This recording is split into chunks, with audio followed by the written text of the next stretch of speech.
Chef Jen. Welcome back to my channel. Before we get started, please like and subscribe if you'd like alerts for new videos. Today I'm going to be teaching you how to make a sour cream pound cake.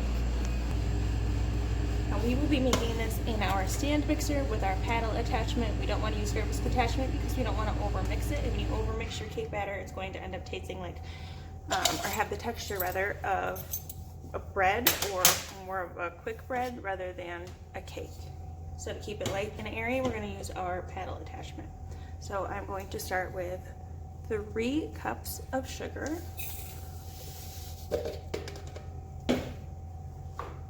and 2 sticks of butter, melted. And I'm going to add in 1 cup of sour cream.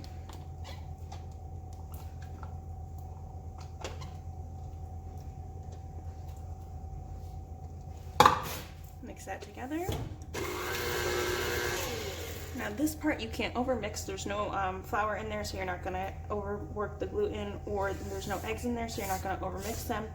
So you want to make sure that you get this thoroughly incorporated. You want the sour cream and the butter to be thoroughly mixed throughout the whole entire batter.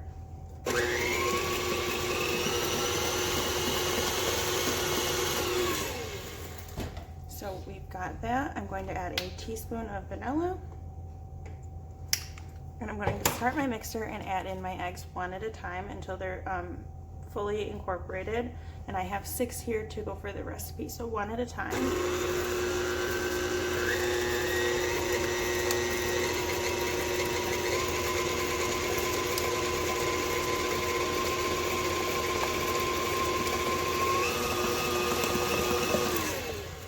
Before you add in your flour, make sure you scrape down your sides.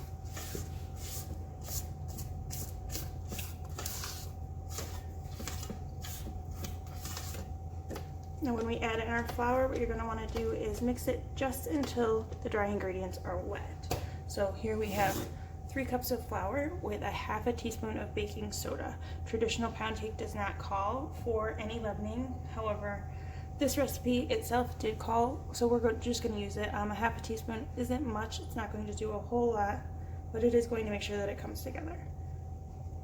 So I'm going to start with about half of my flour mix.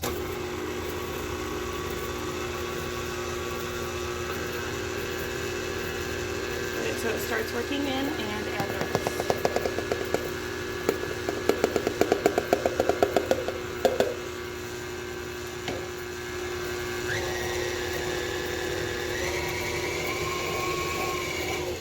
There we go. I just took in all the flour that was left on the sides.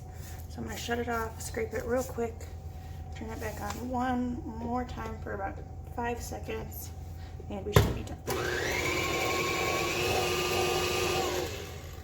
If you want, you can add lemon zest or lemon extract in there, and it will help get rid of the eggy flavor that sometimes people say pound cake tends to have. And what we are going to do is we're going to go into a bundt pan. This is actually kind of a lot of batter, so we're using a 12 cup bundt pan, sprayed very thoroughly. Every little nook and cranny in there is sprayed really well. So we're going to scoop that in there. We're going to bake at 325 for 70 to 75 minutes, and you should be good to go. When you want to test it, take your toothpick and go straight down in one of the middle sections. So don't go towards the edge, go towards the middle, and it should come out clean. If you don't like that method, you could always push down on the top, and if it springs back up at you, then it should be done. So I hope you enjoyed that. Please try it out, give us a like, thumbs up, and a subscribe, and keep a lookout for more videos.